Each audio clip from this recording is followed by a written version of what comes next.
Yonezame yo benga mwana charpentier, Yonezame yo benga mwana Maria, bozongi sanga na bondeko na papa, nyongo na talo ele, Yesu Masiya, mwana na pate, Jésus.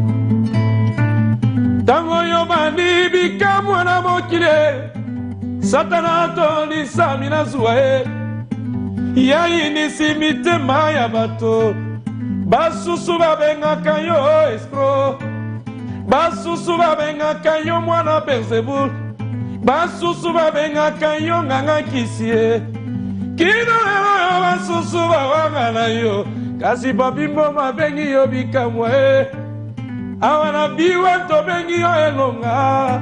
Ah Jésus. Mosunyako kamwa momo ilanga Jésus. Yone papa langa. Yone longa langa ye. Yomakasi langa Jésus.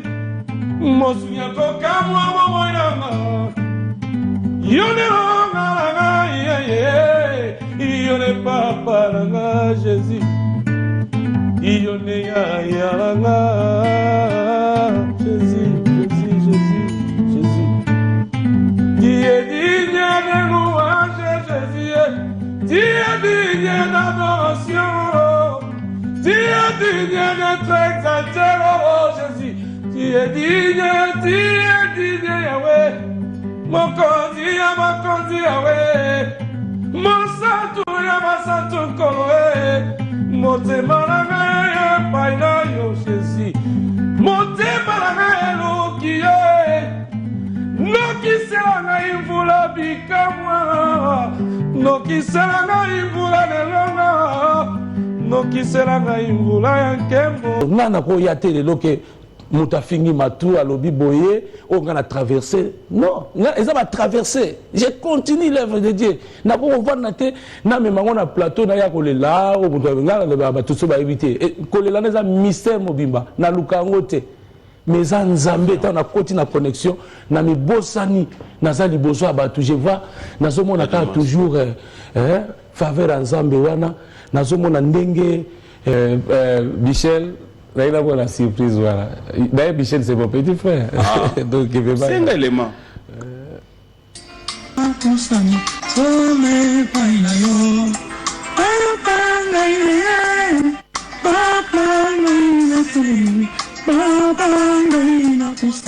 C'est retour. Tu connais c'est qui? Non. Tu connais pas? Mais namoni na déjà kani misu nazomo na kama munoko nzembo zayanga nazoka azoka nzembo mais namoni azoloba mais Alexis Longte vers na webande c'est Maître Gims. Maître Gims. Tu connais Maître Gims? Maître Gims c'est mwana ya ndeko na biso Junana. Ouais. Janana. Ouais. Janana. Ouais. Janana oya yemala papa Wemba baza na vive la musique. Ouais. Ouais, je connais. Ah oui, bana yebsanga ke bana na yeba yembaka. Maître Gims, il y a Dadju. De vibre koyoka en tout cas na yoka. Koyoka ba ko. Ça te fait comment en fait voir une image comme ça? Voilà Maître Gims, tu vois tout le Namande fobele wana mwana na biso kaka yona. Maître Gims, bien sûr. Ah bon? Ta réaction? Mais aïe on a besoin de la circonstance ni. En tout cas, n'a pas de longo, on dirait au moni bien. Michel, remix, parce que là, ça devient sérieux.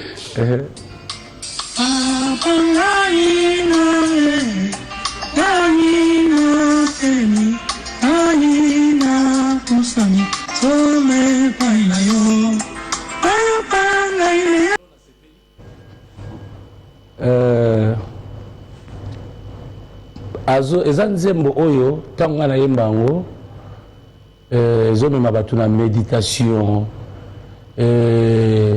pambola bato. Moi je dirais seulement gloire à Dieu. Pourquoi? Parce que dans mon père une attitude moi à méditation Hein, c'est différent la musique à ça, là maintenant, assez discipliné que c'est la musique chrétienne. Je dis gloire à Dieu. Je vais te surprendre, en fait. Maître Gims, pour naïe aux idoles, tu as bercé son enfance, tu as été pour beaucoup tes chansons. Et d'ailleurs, bon, je me réserve, mais ça je peux te le dire. Il a un programme pour Kinshasa, sur Aïe, un programme naïe, et ça peut que fois mon aïe. Ah bon? Et que peut-être si tout va bien, il peut même reprendre quelques morceaux naïe en album naïe. Papa naïe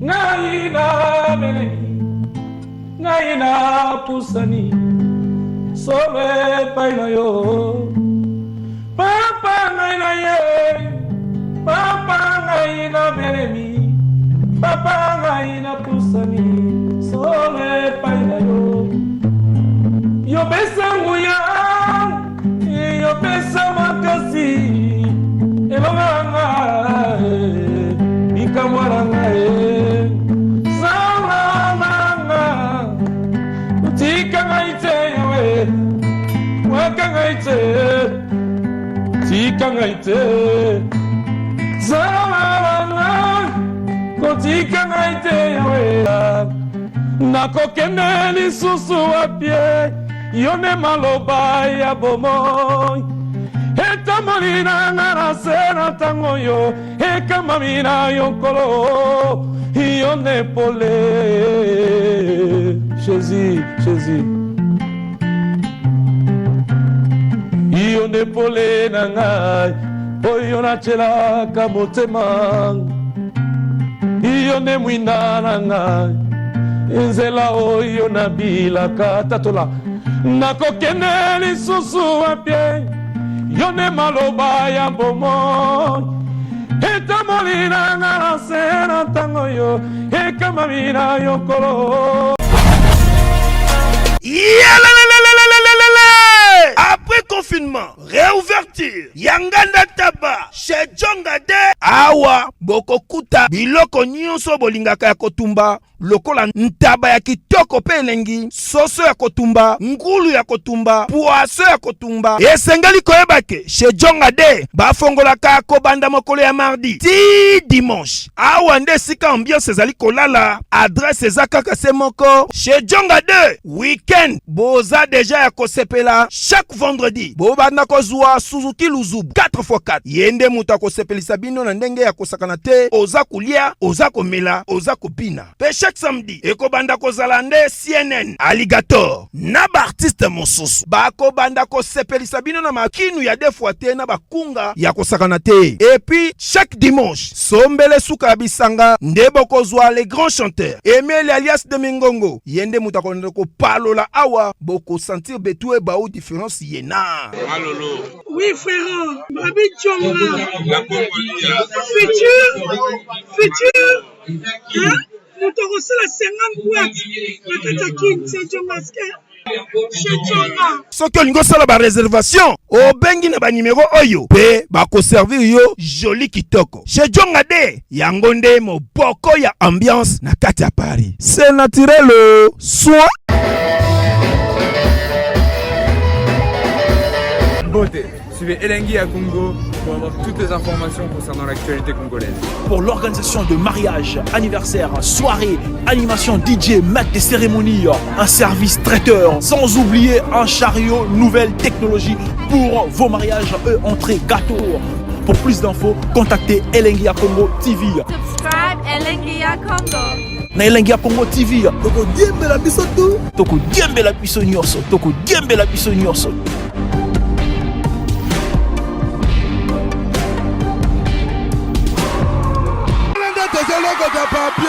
Elengi à Congo, Glody Diasika, la mignonne, hey, la mignonne, Tracy Mbelenga bro, Tracy Mbelenga bro, Kata. Content, hein? Vraiment. Faut tout bana ba prière pour nos joyaux. Non, je peux dire que Zaponangote. D'abord, je suis ravi ya koyambanga na émission nazomona so ba temps eleki belé bon nazomona plateau vraiment yamba bato échanger par rapport ndenge na yambama awa donc mais ezali sengo na minute bato bazolanda biso bazomona ke en tout cas tozali donc ndenge toye ezolakisa ke tozali donc nzambaza. Merci beaucoup. Prenez place. C'est vrai que aujourd'hui, ah, enfin, Akenda Wapi, Tomona Ekala.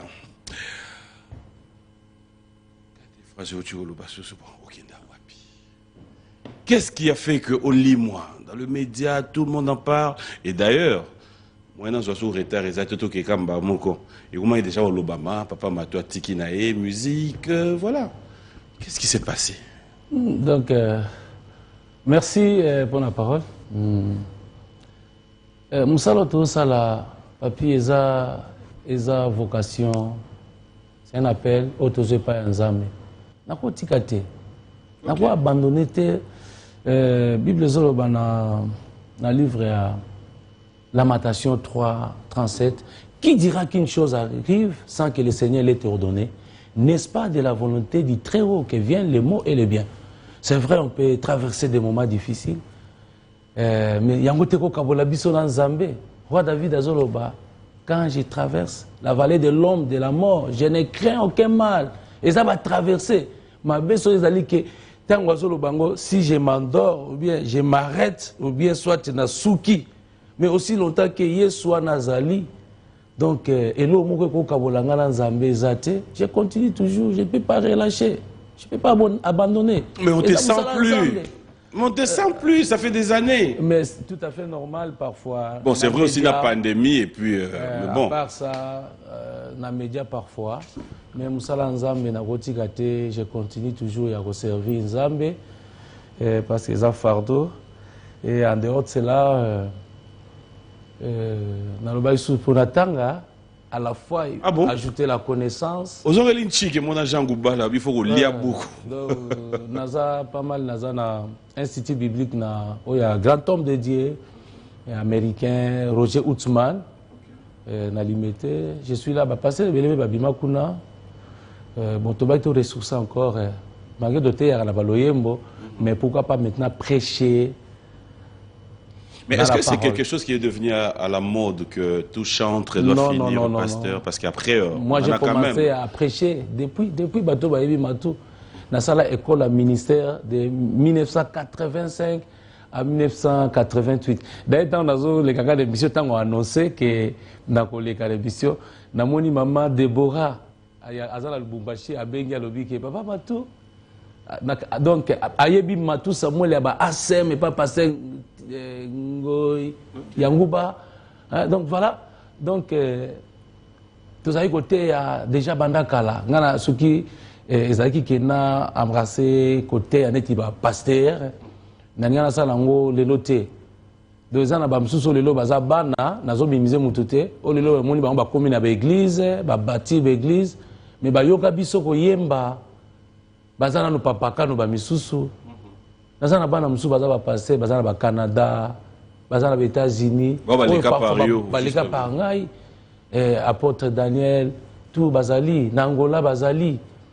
Mais naïf sa Nzambe ke na koyi ko sa elo mona sentiment te lelo bato comme le la mode wana parfois bas mesani makambo Nzambe.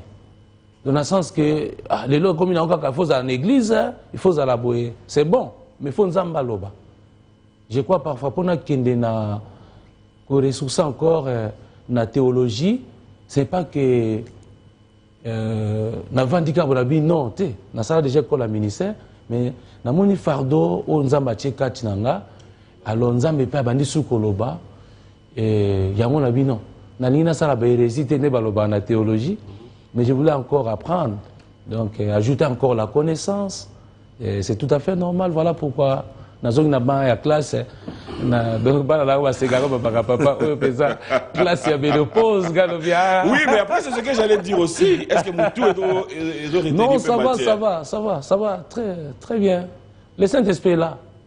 Et les Kambuso qui supposons oluki yango yo moko bien soit wana parfois mais tant nzamba bengi yo oyebi na yebisa bandeko okozala libaku malamu ntango nzambe azobenga aza na besoin na yo que fais ça pona lokumu nanga eza bien mais ntango parfois yozoluka nzambe ozobake siko ozoforce makambo o nzambe esalanga ngolu nzambe esala kaka boye parfois kozala mpe bongo mais oyo nzambe azobenga yo eza lokola neti papa aza na bozwi nyonso abengi mwana alobi ma fille viens olingi nasala nini mpo na yo tu vois maintenant abengi yo donc oza na facilité ya koloba nyonso pourquoi parce que papa alingi apambola yo donc je crois tokoleka na baplateau moko mosusu toloba oyo parfait bomami nano c'est pas le moment.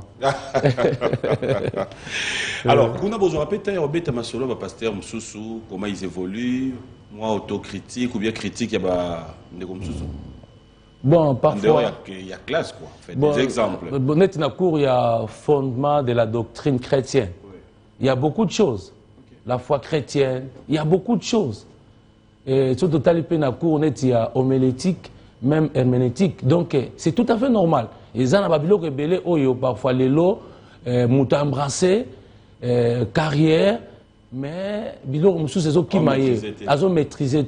C'est ça encore, parfois, tant que tu as ajouté la connaissance, parfois, mais tu ajoutes encore quelque chose, comme ça, que tant que parfois, tu es cher, parce que moi, les lots, cher, cher, mais les lots, autant que cher, on a cher, mais ceux qui ont cher, on a comme bouka lokuta. Donc, la parole entière, c'est quoi? C'est logos. Mais quand il y a logos, il y a les rema. Mais yo, les à la rema, yo, c'est comme le kuta. Donc, au lieu de rema en priant, nous avons fait sur parole, que nini o ban nzamba zozela. Mais yo siko komi ko créer. Ne parfois on a les commis parfois o bazo benga manki ona. Donc tu vois, ozo sala ngona liloba nzambe ozana chair. Au lieu de en âme conscience de que oyo nazo kosa. Ça c'est grave. C'est quoi manki ona? C'est grave. Bon manki ona c'est quoi? Donc des faux miracles quoi. OK, ouais. Hein, donc c'est ça. Donc, dans la théologie, prendre donc, disons, la vérité, c'est exégèse. Mais exégèse, ça, c'est maintenant, c'est des hérésies, ça, c'est du mensonge. Donc, une personne, aux autres, mais tu pratiques les mensonges, ce n'est pas bon. Frère Madou, voilà qu'est-ce qui fait que... nous, on est là, Touti Moussika na Moussala Oyo, parfois, et quoi, on appelle Natamo, on a comment Makambozo les canards terrain. Enfin, mais qu'est-ce qui fait que les enfants de Dieu continuent à croire ces gens-là qui, par exemple, mais qu'est-ce qui fait que les gens sont à fond? La Bible dit, mon peuple périt faute de connaissances. Parfois, les lots, batuba nanzambe, bazaka moya kotanga lilo banzambe, ceux qui a une église. A une église, ne azuita ya kotanga lilo banzambe. Mais s'il n'est pas à l'église, tant na sur les canaba WhatsApp, tant na sur les kaka YouTube, tout ça, donc c'est ça. C'est ça. Oh, balobi, lilo banzambe, il faut vérifier en gros. Tant aux autres temps, on doit ajouter connaissance. Ne peut Saint-Esprit accompagner yo. Parce que so lukaye. Nzamba komi monisa, a hotel so marqué non. Et si qu'on a nazate. Makambo belé zo le cap, c'est parce que ba nzambe bazana kati aveuglement. Voilà pourquoi bazo tomber dans la piège mususu. Donc et ça la connaissance à parole de Dieu en plus de prier sans cesse. Nzamba ko ba orienter o ezayanga te. Réellement ce qui vraiment offense sami kati na parole. Nzambe wana kosa te, c'est sa parole. Eza li parole na ye. Eza abisote za ye. Ce qui aussi go ozoto sayango. Nzamba osala nga toujours. Ah bien. Mutuna heureusement dans tout na po au bétail de solo cher. So il est yosa pena na cher. Vous prêcher l'église. La prêcher déjà. Il y a un lobby. Vous prêcher. Monineti frère innocent Baloumé ayepe dimanche on ensemble en église. Au gros bengue pour prêcher.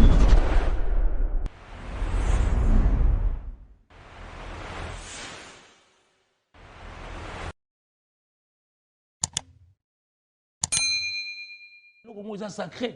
C'est ça maintenant que les gens ne comprennent pas. Avant de naître, elle dit n'importe quoi à Bengi Bobonabo. L'honorer, ce n'est pas un problème. Devant nous, il y a notre frère qui est venu. Ce n'est pas mauvais. Mais couper ça est cher pour chanter, non. Ce n'est pas donné à tout le monde. C'est ça. Et ça, c'est que supposons on a minimisé, mais non. Non, donc disons dans le sens que plateau oyo, lelo oyo plateau oyo, je ne sais pas okoki ko benga exemple commerçant au PSA micro a présenté mission. C'est ça. Mais ce qui a eu homme d'affaires tel, en tout cas Shalom, ce n'est pas mauvais. Donc, dans ce sens-là, cher, ce n'est pas donné à tout le monde. Et donc, ils allaient à transmettre quelque chose. Dans le baron d'adoration, qui peut adorer? Dans Jean 4, verset 24, Dieu est esprit, il faut que ce qu'il adore, l'adore en esprit et en vérité. Il faut que l'oko yo mutaye na ngona cher, il faut transmettre l'oko za katinanga. Ba te mususu mona papa soloba, bolando nga nazote yate. Mais liloba yango wana non, il faut ça l'exemple. Oh yo prêcher, c'est ça ta vie. L'adoration tu adoraka. Quand je dis que c'est ma vie. Donc j'adore Dieu. Nazo transmettre quelque chose. Voilà pourquoi quand on dit en esprit et en vérité, la vérité c'est quoi? C'est la parole de Dieu, tout entier. Et en esprit c'est quoi? C'est lui-même Dieu. Maintenant, atmosphère, il y a quoi tirer faveur ensemble. Avec quelle odeur, avec quel moyen, si tu n'es pas connecté avec Dieu. Donc, Biloko est très important parce que quand tu honores Dieu, Dieu va t'honorer. Donc, il y a place où il y a sacré ensemble. Il faut honorer Dieu. Ça, c'est pour Dieu. Là, on honore Dieu. Vous voyez, là, gloire à Dieu, il ensemble.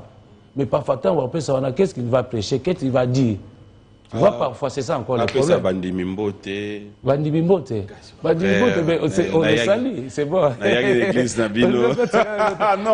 Non, c'est bon. C'est bon. Alors, je mérite quand même, comme ça, matière et ça. Matière, ça va plaisir, c'est quoi. On a expliqué, de ce côté, il y a cher. Parce que même si on est à côté, parce qu'il voit Isaac. Voit? Papi. Mouké kaka, mouké. Mais enlevez les rideaux là. Heureusement la bombe là qui peut guitare. Et go sungo. Tiye din ça va? Tiye dinye. Tiye dinye. Oh tiye dinye. Oh tiye dinye. Jésus. Tu es mon roi, tu es mon roi, oh tu es mon roi, oh tu es mon roi, Jésus. Les cieux disaient que tu es digne, la terre dit que tu es digne, oh tu es digne. Oh, tu es digne.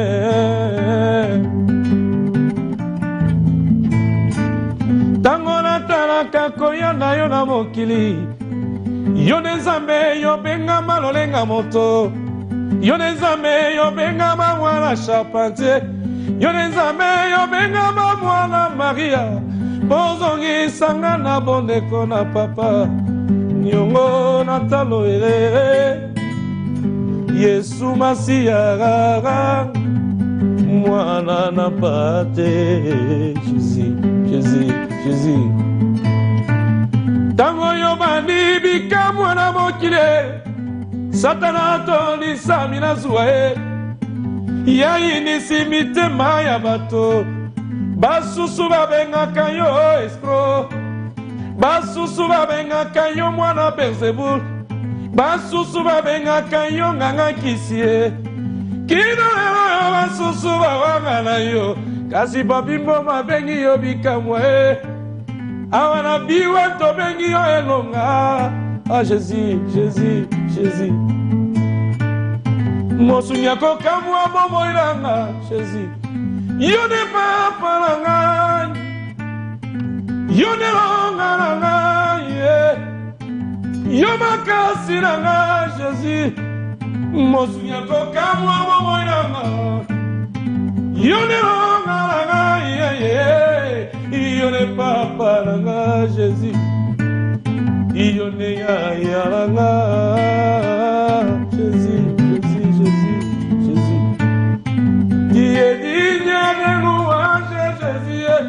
tu es digne d'adoration, tu es digne d'être exalté, oh Jésus, tu es digne, Yahweh, mon kondi, Yahweh, mon santu, Santu Koloe, mon temalanga, Paina, yo Jésus, mon temalanga, Lokiye.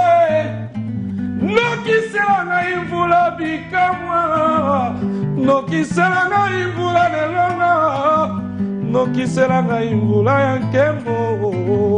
Jésus, Jésus. Esika oyo ngai na banda na yo nkolo, ezali esika ya boyokeli yanga na yo, kolo na uti na yo mosika Nzambe, kolo na banda na yo utakala Yawe.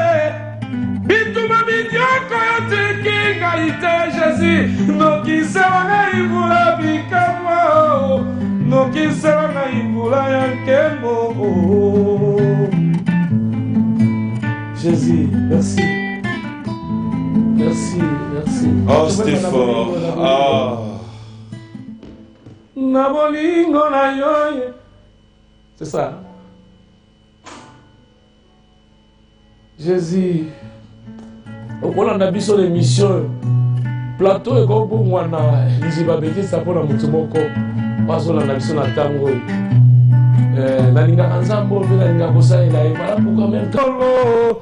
Na pasoli bilamba ya zotote motema nane pasuka kolo na kumameli oyo komane kulusue pona tatula monene na yokolo na ye na kati ne kulusu na yo esika oyo komaponanga maboba miyabo moiranga yawe kamolanga Jésus na ye bibilaka epolaka te Ate ubere kufaya te, yamama yana sere kulusu, yawe sanga Jésus, tu es ma délivrance, oh Jésus, tu es ma délivrance, oh Jésus, dans ma vie tu es ma délivrance, tu es ma délivrance, oh Jésus, tu es ma délivrance, oh Jésus, tu es ma délivrance, oh Jésus.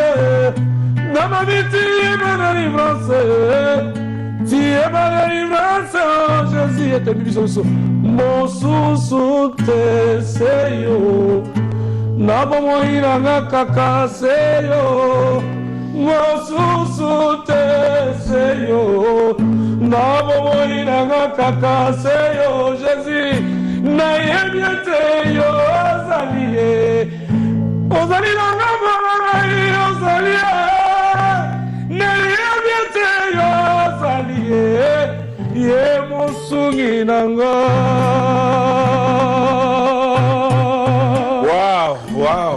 Wow. Merci. Oh, c'est pas facile. Ngana se plongeaka donc so nasi na koti na adoration na mibosa na raquette na plateau na bosa na raquette naza liboso ya bato s'il s'agit na la c'est ça l'adoration. C'est ça l'adoration. À te voir chanter, à t'entendre, parce qu'après j'ai pris mon temps. Continuer au bima. Tu vas devoir, tu vas te calmer, oui. Mais après, est-ce que quand tu chantes, il y a de réalité à Makambo Viva, n'a pas passi, n'a pas problème, n'a pas koya batu, n'a biloba, loba, n'a nyonso. C'est comme si ça te revient, ces images. Quand je t'ai vu t'agenouiller, je me suis posé la question, est-ce que c'était une façon de pouvoir ressentir une douleur ou en chantant tu t'es dit c'est décompressé?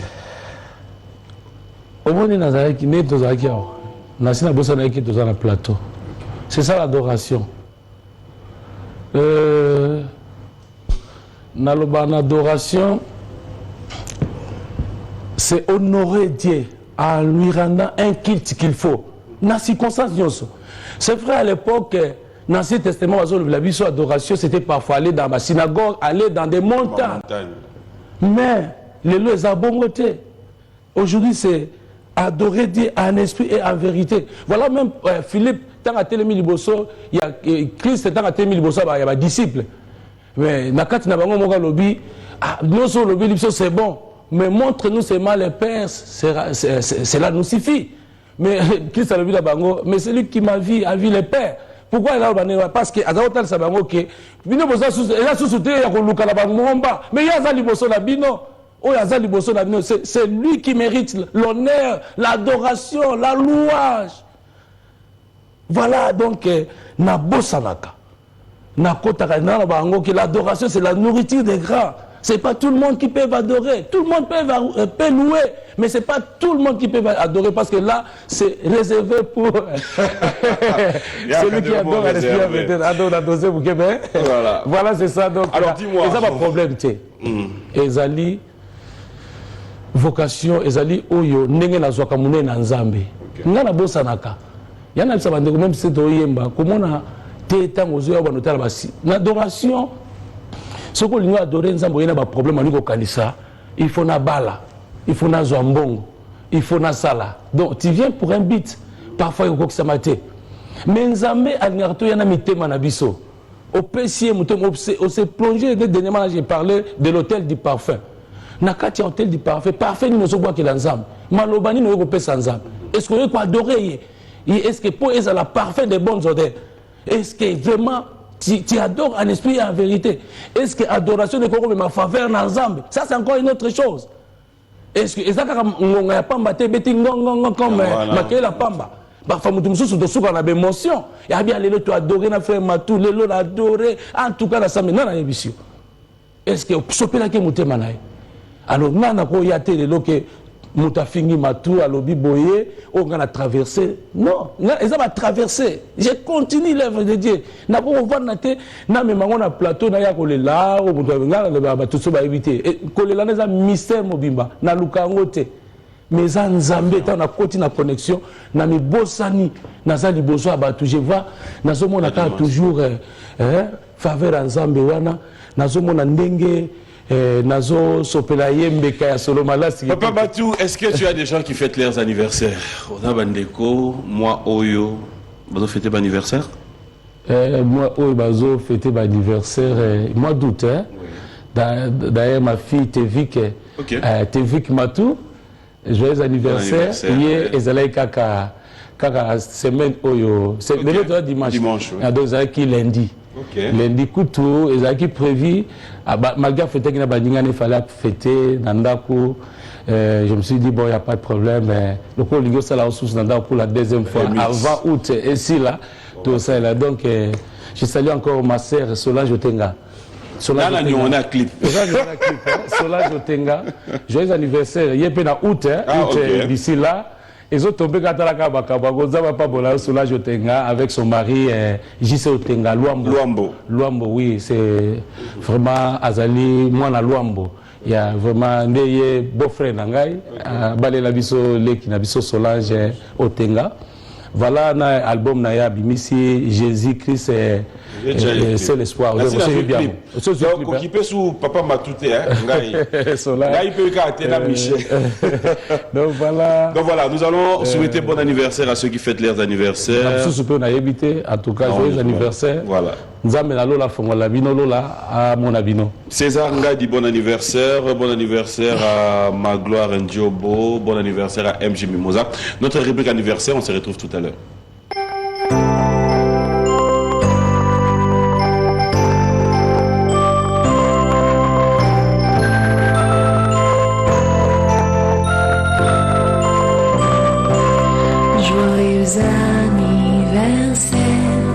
Acceptez de bon cœur mes vœux les plus sincères de joie et de bonheur. Joyeux anniversaire, acceptez de bon cœur mes vœux les plus sincères. Joyeux anniversaire.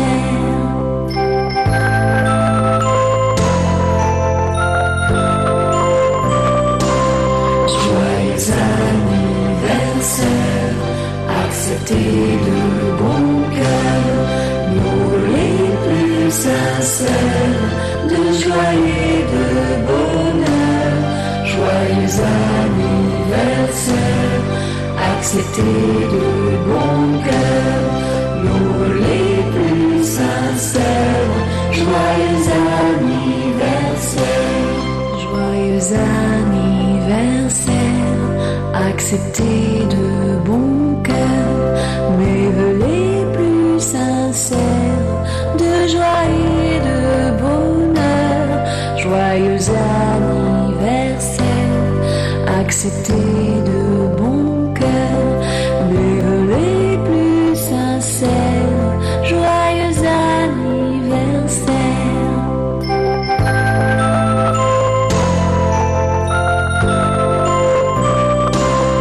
Joyeux anniversaire. Accepter de bon cœur nos les plus sincères de joie et de bonheur. Joyeux anniversaire. Accepter de bon. Voilà, bon anniversaire Ali Savané, bon anniversaire aussi à Elbito Coiffure, bon anniversaire à Simo Ikamba, bon anniversaire à tous les amis. Et aussi, le anniversaire à Ndego Moro, maintenant il y a des anniversaires à Nini, papier Fomi. Bandego bana numéro papier Fomi, bon meka obenga ebo episa papier Moma Bito Tuna. C'est que anniversaire à Nini. Merci de nous suivre. Clondé à Gladys Bokeh, mère double depuis Newcastle. Merci à Bénédicte Lufungula, il y a Edith Lufungula, Clondé à Jeff Bokungulu, Bokunzampela. Bonjour et bon dimanche à toi. Merci au docteur Didier Kabwe, Gento et à madame son épouse, Mama Tété qui nous suivent en scène pour moi depuis Lubumbashi. Merci au docteur Binamboma. Merci à tous ceux qui nous suivent. Alors, je reviens avec vous. Je verrai cette fois-ci, tu me changer moi côté. Aussi pour ta surprise. Ma surprise. Ouais. Des bonnes surprises, ça va. Ma surprise à ma lame. Non, après, bonne surprise, mais si parfois. J'aimerais yoter à la caméra Oyo. Tu vas demander à Michel et les Mamoko. Ah non, Michel, bon, cette fois-ci on va suivre un élément. Yo parce que ça m'a linga là bandeko bandaku. Non, c'est pas un problème. Toi tu demandes juste. Ouais, yo senga Michel. Nga non, c'est là yo senga. Non, t'inquiète. C'est pas de non, au moment t'es ça à l'aise. Papi. Non. Bon, ok. Michel. Là, il a la surprise, voilà. D'ailleurs, Michel, c'est mon petit frère. Ah. Donc, il veut pas. C'est un élément.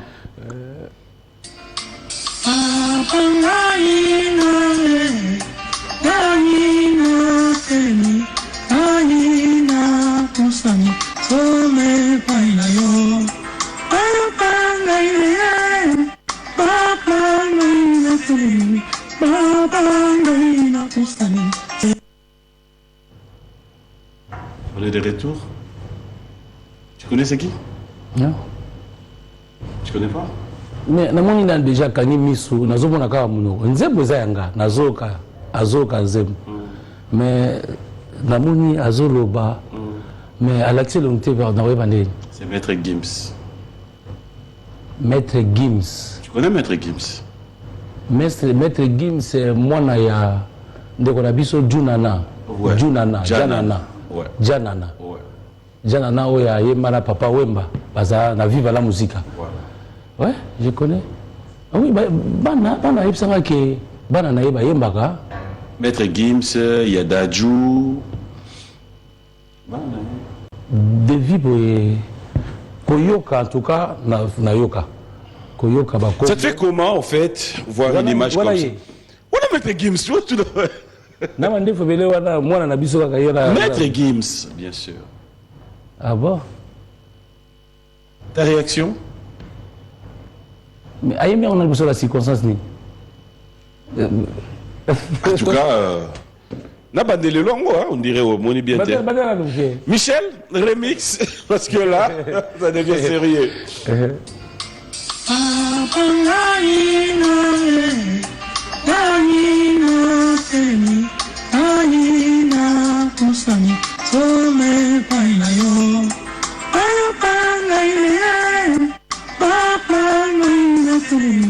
Baba ndoina kusani solo paina yo pesa moyo yo pesa makasi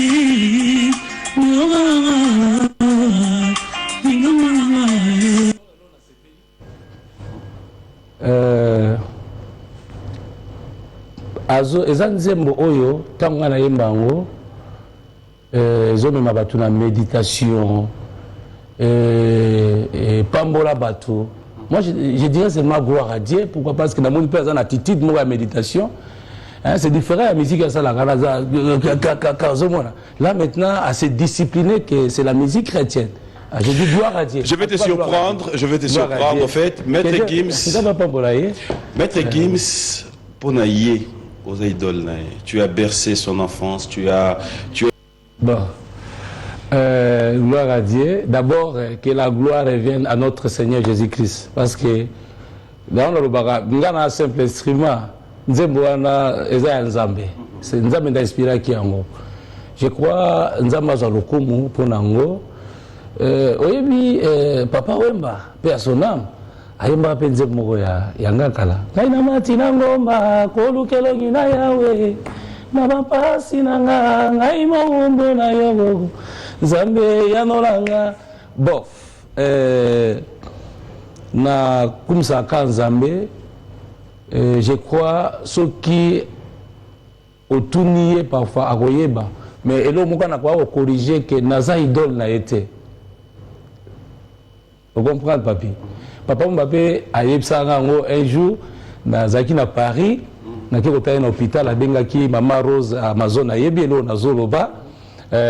Nazalika wana Paris na Saint-Denis nous kamba moko bato babenga na téléphone babi papa Matou à l'époque ba mère Malou père son âme babenginga oh papa ça a besoin na yo il est malade papa ça a besoin na maman quand on a compris na bi papa na no papa Wemba nous que longo bisinga va alors tant nazo kende na comme na nzela na yo ki penza voix audible bi na ngai ne pars pas main vide.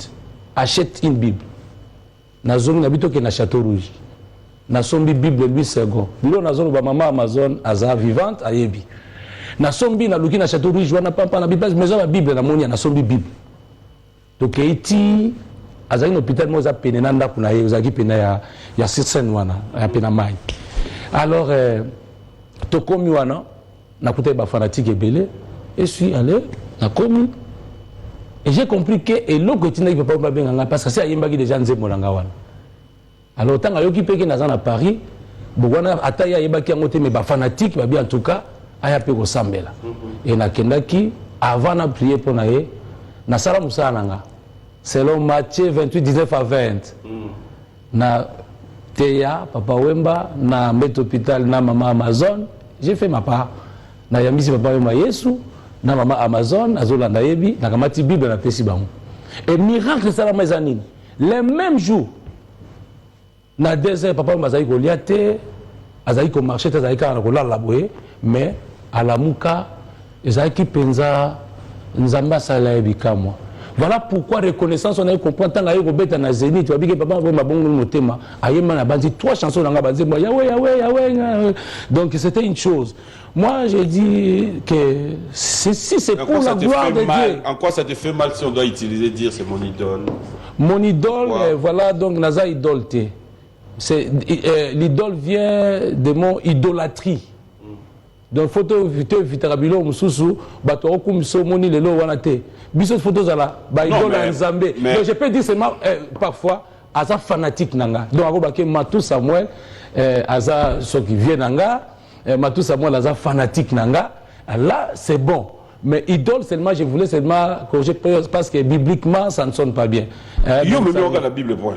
Non ça l'a dit gars il a sa beauté ya zabe ta ya lobi da yebogo mais le côté na plateau na qui donc oui ça est que associé pas au nabiso maître Kim c'est que Dieu te bénisse au nous social que la gloire revienne toujours à notre Dieu. C'est bon pour la gloire de Dieu.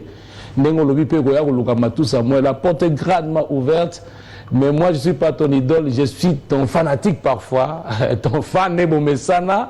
Là, je peux accepter ça c'est bon. Mais idole, c'est. Nous allons adorer. Il y a des fanatiques. Fanatique, ça va. Mais il y a des fans. Fan, ça va. Fan, là, c'est Peli. Bravo, en tout cas. Merci, coup de chapeau. C'est ça. Et ça, la fierté, parce que. Na yoka qui dernièrement, na yoka li solo na ye. Nde sika na kamanga bi oh. Babi bao bazo ça la succès na monde. Pour la stade de France. Monde, il paraît que baza bana djana nanga lobi oh. Bana na biso ya hawe. Nde bango basimbi monde entier. Gloire à Dieu. Tanga yebi boye, j'ai dit seulement gloire à Dieu. Merci. Merci à Bijou Chika. Bonjour et bon dimanche. Bon dimanche à maman Angèle Fass. Bon dimanche maman et Landy Frego et Mani Mateko, client des spécial à toi et surtout Evans Tekenge qui est à Kinshasa, passe de très bons moments. Alors, on va cette fois-ci revenir. Maintenant, Bandeko Baolanda, il y a tellement de préoccupations. Est-ce que aux apprêtres les lois zonga sur scène et que sur la production qu'on peut t'inviter au livrer des concerts? Papi, eza musala. Elo moyo kabola na nzambe ezate. Na yema na nzembo apole.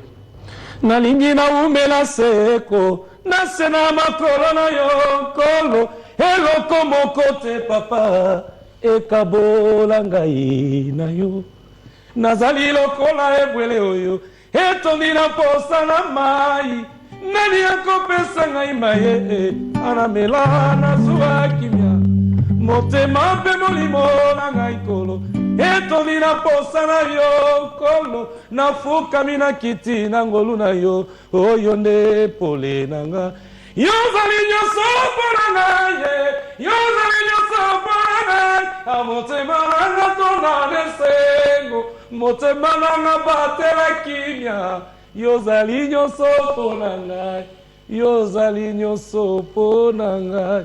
Donc nakotika musala nzambe te musala oyo na bandi nango bandabu jeunesse nazalaki mwana muke minere na bandaki deja kosalela nzambe ti lelo oyo tokomi bampaka nakotika te tomoni bagénération ebele ebimi na nsima na biso nzambe azwa lokumu oyo miso na besoin kobenga frère Matusa. Moi je suis là seulement ke nalekaka na bamédia te nzambe asali grâce ke lelo biwana ya kosepisa biso abimisa biso donc voilà nazali en tout cas bientôt là parfois na kopesa programme na kolekaka toujours na plateau na yo pour que na pesa programme bato bazozela parfois même une journée d'action de grâce parfois ça fait maintenant 2 ans je crois depuis toleki na ba événement oyo eleki ezalaki ya pasi makasi mais nzambe moko ayebi.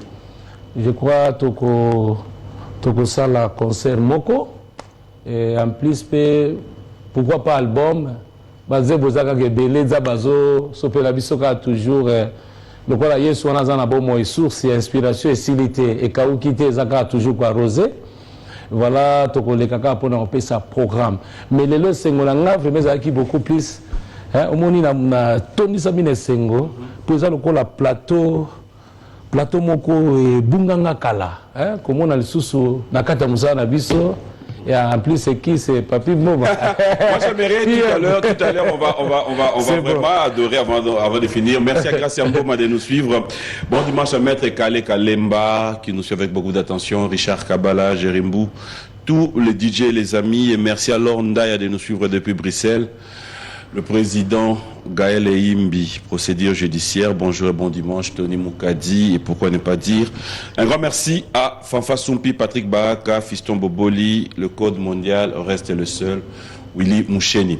Alors, toi qui devais faire une mission, bon, Moni, Bandato Banito, ah bien, oui, vite. Tu souka bien. Tu souka bien. En fait, nga ceux de Sekaboué et me mara la terre mo bien. Frère Matou. Oui, yo peta ozo Sekaboué. Oui, bien mon imaginer. Je vois directement pasteur Espé Mbakadi. Ah! Que je salue Daddy. C'est yo lo ba gote betia zo ba. C'est donc la mon image pourquoi c'est les petits frères propres à pasteur Espé Mbakadi. Tu es notre frère. OK. Donc RMOP to ciao maboko. Donc ciao maboko. Pasteur Kalate, vous avez la vocation là. Non, qui n'a mangé Mbandaka. C'est une bonne chose. Oui. Comme il y a patience à Londres, on a récupéré coup la main. On a si faut la kende, faut la kende magina. Voilà, en fait dans Sengara, moni hier na ebsarae pasta, so il faut ngana kende mangé mbandaka, na kenda mama Gina, adaneti, mutuaye, éclaireur après. Allez, bon dimanche, bon dimanche. Faith, love, tous les enfants, je vous adore. Alors, je reviens. Bon, c'est notre maman, on a l'oba. Au monde, il y a un an. On a un mouton à eau, évite. On a un young up dans un mouton. Parce qu'on a une rose à te que. Enfin, il y a une banque. Madame Soussou. C'est un matou. Oui, il y a une comme dans fond tout. C'est pas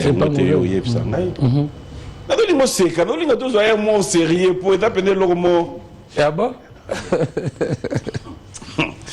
Question. Limbisanga amena tout na ngo. Parce que là tu tournes comme on a poussé les athées dans le bas voici. Est-ce que oui là moi si moi man internet à l'oba moi si na yo à haute voix à l'oba on pena na ba image. T'es l'oba ba doyo pour le bio là c'est. On va bien te.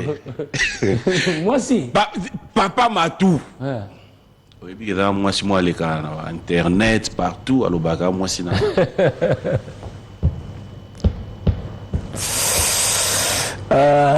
c'est ça. La banque, pour moi, parfois, ça fait mal, hein. Tu traverses des moments très difficiles. Obiete. Na yoka. Et kenda tata. Na yoka et na sekarnata. Obiete. Moi, si on a yebiete. Ah. Mais je te dis la vérité, na yebiete. Et kenda tata. Na yebi ata na téléphone boto solo na yete. Na yebi ete. Non kaka bato so banga comme sukutu petite sœur nanga Solange kuna na Paris na Lissi bango nyoso ba Jeannette ba sangana ki wala donc bato moka ba bio ya photo benga ekaka. Il faut to luka ba sangana. Na moni bato bela ko elika yo. Amatu. Ata yo yeba na mo bo bebo da ko solo là. C'est ça le monde ba moni ke oleki na problème moko perdre moi si. Maintenant pour lui hein, pour elle c'est quoi? Asa la babaise na ye. Na yoka ngo salanga passe na lobi ah. Mais comment on ça la biloko boy? Bateau siko bazo de landa biso ba bani matou est moins sérieux à peine. Hein? Moi je nazo le cas et si kana ba ka ngabi nzamba yo ke la yemawa na yebi été. Na yebi été ti mo na maman mo galba na ko komo balba soki ah kombo ngona ni zela et ça soki Schengen. Na yebi été. Na yebi été. On doit pas contacter yete ya tika makambo sala. Ako bebisa 7 out. Mais si ko ngana yebi été à ça la mission. Bon, c'est les messages cassés, mais mission. Non, ça les messages. Je dis seulement que ah bon la motema parce que après nous on a quand dans Nzambe zali. Tant que nous sommes sur Samuel Nzambe, ali quand on a habité. Toi tu passes à la télé, maman tout Samuel, je suis sa femme légitime. Il y a wapi. Tout cela wapi même bana nda ça on passe. Peut-être à Zoaro Joseph de nuit naé. Non, moi na biloko wana aussi mbaté, na au nom de Jésus aussi mbaté. À Zoaro Joseph de nuit, on sait jamais. Joseph de nuit aussi mbaté. Nazan alliance moi j'ai fait mon alliance avec Jésus. Donc mutako yo tangata na ndoto tena ndenga. Amen to tika na biso. Kunde de ka. Seulement que moi na ko ba message na ba abongo na motema. Amen. So azala posa libala bonde la nzambe nzambe ko pesa mbanda c'est pas matou. Moi na minito nazo mona kuta ngote je vois beaucoup plus na zonga na scène public oyo e mankenga tamulai ba yoka ba to tato la bonzambe c'est ça. Donc naza kuna te biloko wana tuka soki oyebi yebisa ke bongo na motema ka yango na bika mais ça veut dire que yebisa ke abongo na motema sakala na nzambe te on joue pas avec Dieu parfois yazo mona ngo c'est bien comme l'internet ça paye tika na sala ba base na ngana comment matou pa biso lobeli matou c'est tout le monde qui suit mais est-ce que siko yebi après ça retour okoi ko za mbongo belé na ba base mais qui sait parfois que ne fout on a cancer na hôpital. Attention, on ne joue pas avec Dieu. Ah bon la motema, c'est ça. Amen. Alors, on va revenir. On va revenir dans les normales, c'est dimanche. La réalité. D'ailleurs, écoute, ça, parce que moi, on a dit beaucoup de choses. Je n'ai été. Donc, parfois, c'est quand même une chose. Merci. Il est de moins à Kinshasa, de plus au Canada. Il s'appelle King Makiadi. Bonjour et bon dimanche à toi. Comme ce Moussampa est à Kinshasa, bienvenue. Merci à Robert Kinsiona, Faustin Kinsiona. Bonjour et bon dimanche à vous. Pourquoi je dirais pas clin d'œil spécial à Maître Ancien, Jésus d'Electro, c'est-à-dire Bwana Moutinga, Patrick Tshisekedi. Toujours on a poste et pourquoi ne pas dire merci à Tichou Manguta, Neta, Vanessa Mocha. Équipe solide, merci à vous. Alors, Bandeko Bazo Sengande Oyemba Yemba, je sais pas. Je sais pas, c'est une demande de beaucoup. Lévin Paye, merci, allez. On va cette fois-ci laisser une fois de plus l'occasion. Sangisa, Sangisa. Non, on va faire plaisir à Maître Gims, de ceux qui va suivre cette émission. Yembela Yenzembone. Gloire à Dieu, c'est une bonne chose. Pesanga do to banangam papa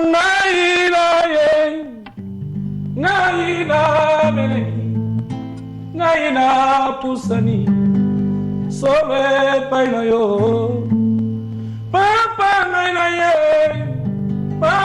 ngaina belemi papa ngaina pusani sobe paina yo.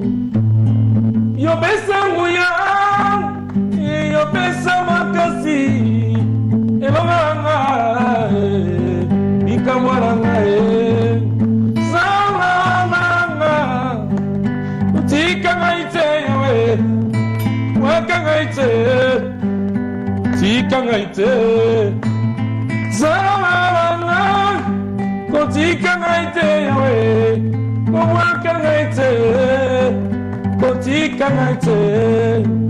Jésus, Jésus, Jésus, Jésus.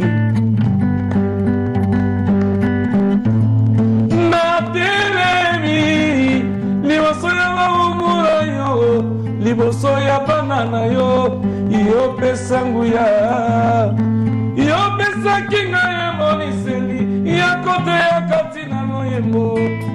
Baola baebi yote solo babongana papa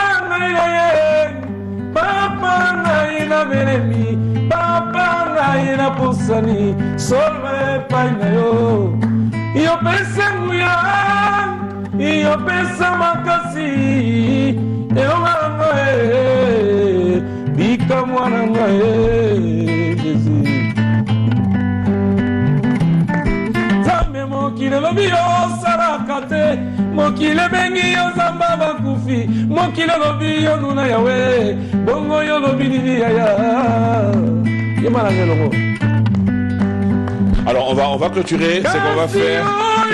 Sali ponanga, nala moni yangala miso e, iyo telize na miso ya bato, angala bengi yo bikamwa eje, iyo yo yaya, iyo yo yaya.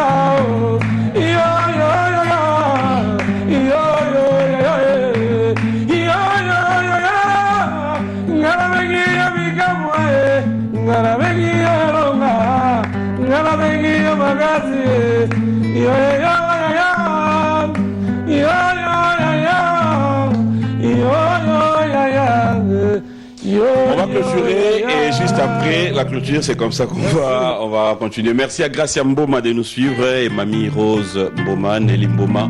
Tous les enfants, je vous dis, clin d'œil spécial, surtout à Benoît Mboma et la sœur Valérie.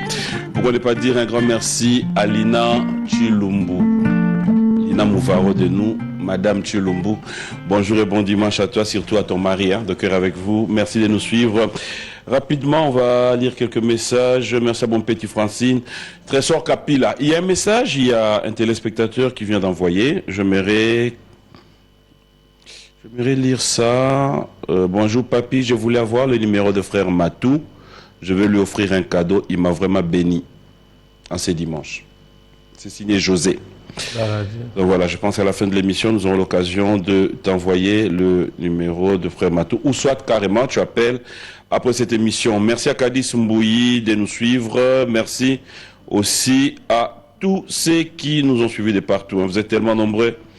Il y a tellement de messages. Et Le reste, on verra. Nous allons devoir nous lever pour clôturer cette émission. JC Pelete, Zoro, un grand merci à toi.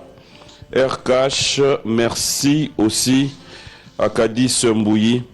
Maître Hugues Ekapouloussi, bonjour et bon dimanche à toi. Et surtout, Dadou, cabinet Mobimba. Ah, mon nom est appelle ça Mbote. Viens, journaliste. Ça, c'est les cadets. Manon Samela, Jackson Boliko, clandestin spécial à vous, Hervé Decan. Ah ouais. Donc, à tout moment, il est avec moi. Donc, ça va? Notre cadet, vous connaissez, c'est John Harris. Par la grâce de Dieu, Dieu nous fait grâce. Donc, il est là. Ça va? Tu chantes aussi? Essaye de faire juste une chanson de papa. Un morceau seulement. Quelle chanson tu connais de papa? Juste un peu, sois pas timide, un peu seulement. Oui. Chante, non? Vas-y, moi je veux juste faire quelque chose. Fais quelque chose. Les gens te suivent là. Tu vois, tout le monde te suit à la télé, non? Vas-y. Regarde les gens là-bas. Ah, tu vois.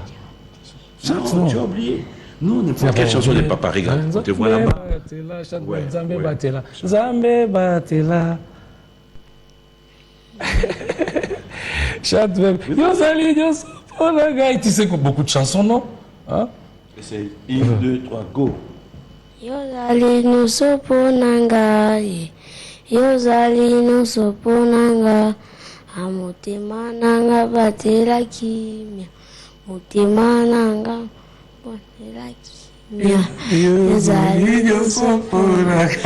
Bravo, allez, merci beaucoup. Voilà donc clin d'œil spécial à tous les amis. C'était un plaisir de passer des très bons moments en votre compagnie. Merci à Papa Matou. On va clôturer cette émission, clin d'œil spécial à ma maman chérie.